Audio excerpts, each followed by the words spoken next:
Juvenile welfare డిపార్ట్మెంట్లోని ఖైదీలు తయారు చేసిన చేనేత వస్తువుల విక్రయ స్టాల్ను రాష్ట్ర హైకోర్టు న్యాయమూర్తి, state legal services authority executive chairman justice Sujoy Paul ప్రారంభించారు.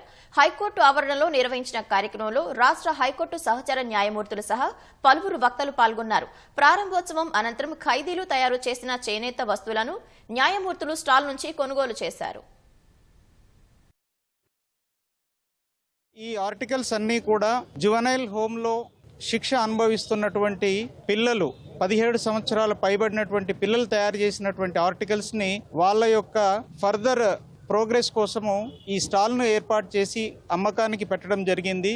మంచి రెస్పాన్స్ వచ్చింది. ఈ రోజు మా అందరికీ చాలా శుభదినము. ఎందుకంటే గౌరవనీయులైన జస్టిస్ అందరూ కలిసి ఇక్కడ ఒక స్టాల్ ఏర్పాటు చేయాలని మమ్మల్ని కోరగా మేము పిల్లలు తయారు చేసిన ప్రతి వస్తువుని ఇక్కడ తీసుకురావడం జరిగింది. వాళ్ళు ఎంతో మమ్మల్ని ఆదరించి ఇక్కడ పిల్లల్ని ఎంతో ఎంకరేజ్మెంట్గా ఆనరబుల్ జస్టిస్ అందరూ ఎంతో టైం లేకపోయినప్పటికీ ఇక్కడికి వచ్చి పిల్లల్ని ఎంకరేజ్ చేయడానికి వారు ఇచ్చిన తోడ్పాటు చాలా అభినందనీయము.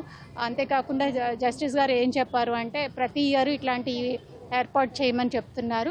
తెలంగాణ ప్రభుత్వము ముఖ్యంగా పిల్లల కోసము మేము చాలా కార్యక్రమాలు చేస్తున్నాము. వాళ్ళు జనజీవన స్రవంతిలో అంటే వాళ్ళు మేము అబాండెడ్గా ఉన్నాము, మేము తప్పు చేశాము అని ఒక మార్పు రావాలి అనే ఒక మంచి దృక్పథంతో మేము ఎంతో వాళ్ళని ముందుకు తీసుకురావడానికి ప్రయత్నం చేస్తున్నాము.